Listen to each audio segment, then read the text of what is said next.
How's it going? Jake with Bond Performance. Today I'm going to build a rack to safely secure down our motocross bikes behind a full-size across the rail toolbox.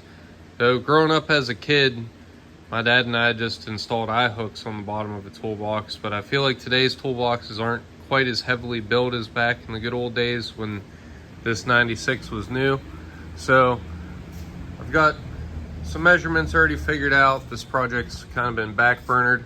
This bed's a little bit beat up, but I do still want to utilize factory holes instead of drilling holes in it. I will eventually be swapping this bed out for a cleaner one. As you can see, the front rail's kind of pushed in. It's got a little dent in the side, but it is a 96. So anyway, the reason for this project, we pull a bumper pull camper, and it is not a toy hauler. It's an 8-foot bed, so this is kind of an uncommon problem for today's world where everybody's got a, short bed F350 Platinum that they pull their 99-foot toy hauler with. That's not the case here.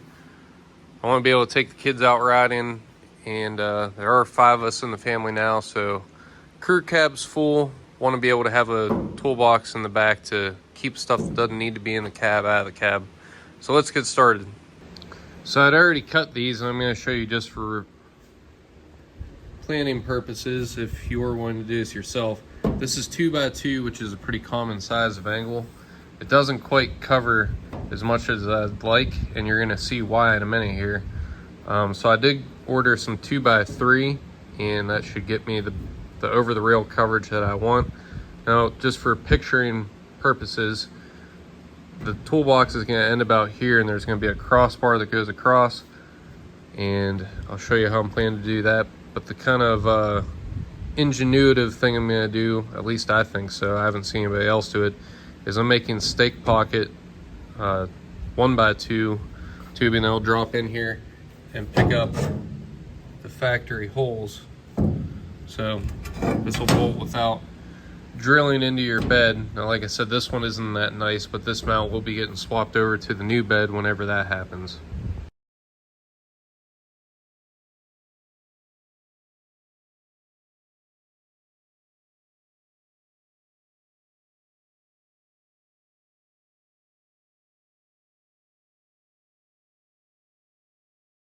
All right, so now that I've got those cleaned up and the 2 pieces cut, kind of a tight fit, I've got my stake pocket tacked on there. So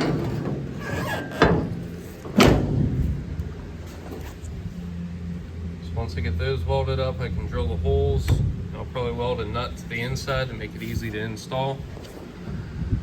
And once both of these are done, with the piece going across, and I've got some American-made eye hooks I'm going to put on there, and probably a couple pieces for chocks. So let's just keep going with this so you can get a better visual of what we're working towards.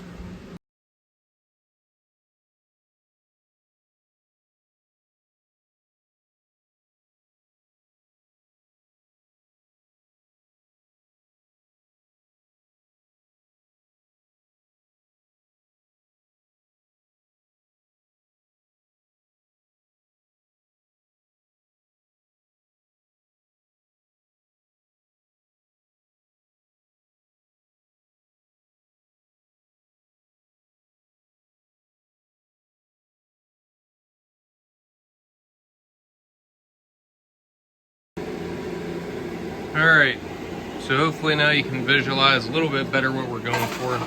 These are going to drop down into the stake pockets, and I'll have hole drilled and fastener welded in. These welded all the way around. Gotta go to a smaller cup to get the back side. And I don't want anybody to be discouraged because I'm using a brand new Everlast Typhoon and in a shop with all this equipment. This is something you can do in your gravel driveway with a stick welder, a flux core or something. This is obviously an ideal setup, but this stuff isn't going to space. It doesn't have to be. TIG welded. It doesn't have to be cut on a bandsaw. This is something you can do with whatever you got going in your arsenal of tools.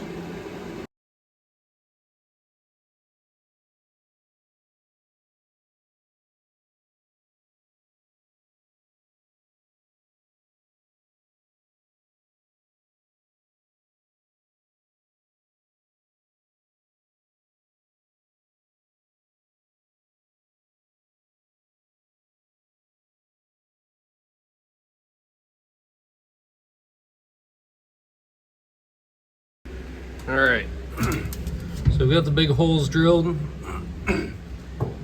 and in my random pile of bolts and nuts, I don't have two of the same size nut, so it's going to take a little more messing around unless I go buy some different ones. But it doesn't have to be perfect. The holes are the size of the outside of the nut, because the thread on the inside of the nut will have some wiggle room in these big holes in the bed.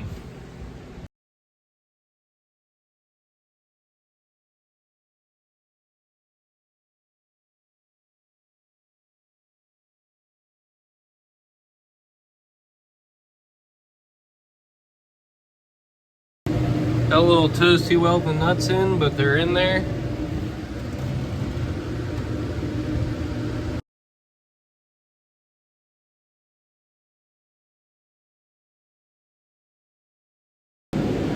All right, so there it is, tacked up. I'm gonna TIG weld it on the bench to prevent warping it any more than necessary. Got clearance on the cab for the toolbox to open without any rubbing. So that's what I was after, and I'll have to choose where I'm going to put my tie down points, and probably put 3 sets of wheel chocks on there. The minis will probably hit below it and push on the box. Don't know if that'll be a problem yet. If it is, I could always do a drop down second bar. So I want to say, I dropped the tape measure. I want to say the mini front wheels will land about here. Yeah, it should be good.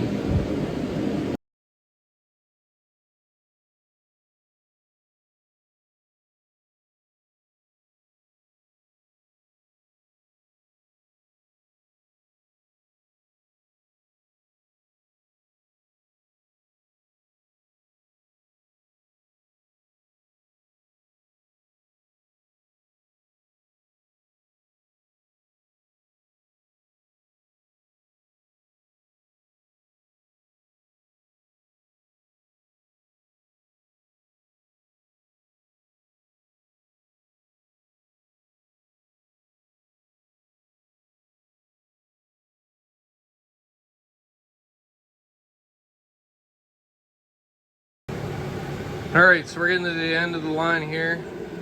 Got partial welds on the back and cut off the excess. Followed all the way out up front. But I could have put nuts on the back, or put the nuts like an insert like I did on the other sides, but I wanted to make sure that they're all lined up.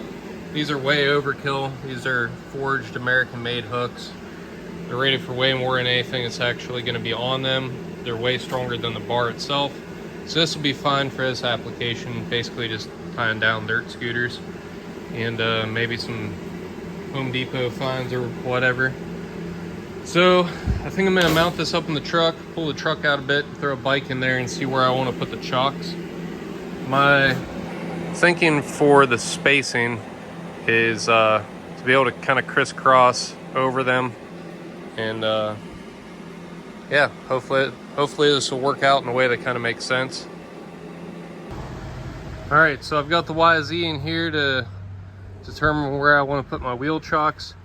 Now, there is a gap here, it's pulling up, but when the toolbox is mounted, it's got clamps that are going to be clamping over top of this to the bed here and here. So, especially with weight in the toolbox, I don't imagine that will be an issue. If it is, I'll have to suck it up and drill a hole into the lip of the bedside. But tailgate's up because we will be pulling the camper with the bikes in here. Like I said, it'll for a long time it'll be minis with my bike, so it should work pretty good. You can put the 50 in the 110, or the 110 150R. Really, we could probably put the JR back in this spot here. But yeah, I'm gonna mark this out for wheel chocks, throw those on, get it in paint, and then we'll show you how it looks when it's completely done. All right, so I cut and prepped some more material for the chocks. I'm just gonna MIG weld these on because it's just going on a flat piece and we're not worried about warping it there. Save a little bit of time.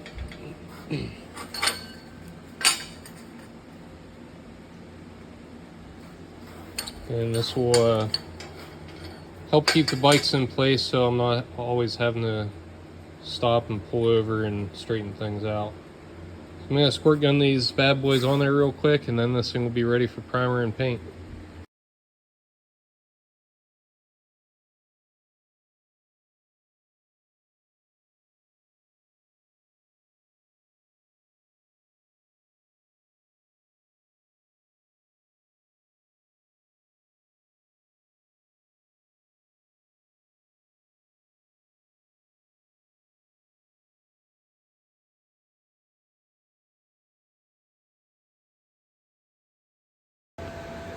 All right, so there you have it, ready to wipe her down, throw some paint on it, and get this thing installed on the truck.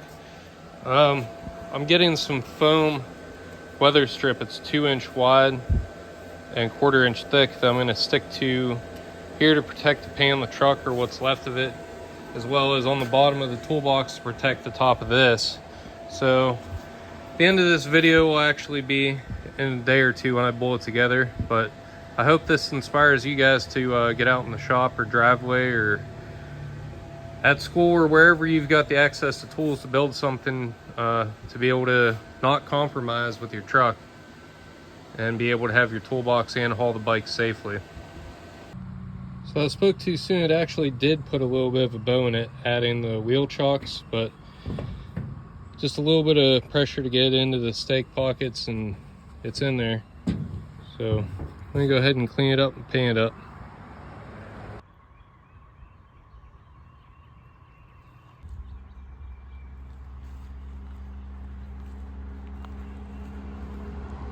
All right, it's a few days later, but got the rack and the toolbox all finished up. Foam pad under each, and ready to do some work. Got toolbox all loaded down, and you might have noticed the tailgate's gone. It's dropped off to get line X'd. I need to adjust the latches on this. So we'll load this thing down with tools and spares and be ready for some camping adventures and dirt scooter riding.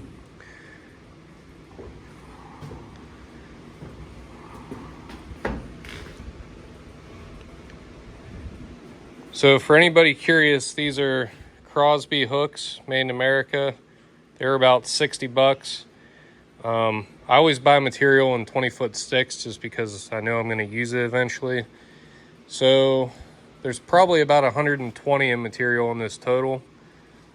Obviously a couple hours of my time, but you know, a similar rack like this, it's made to just riv nut to a truck that doesn't have a toolbox.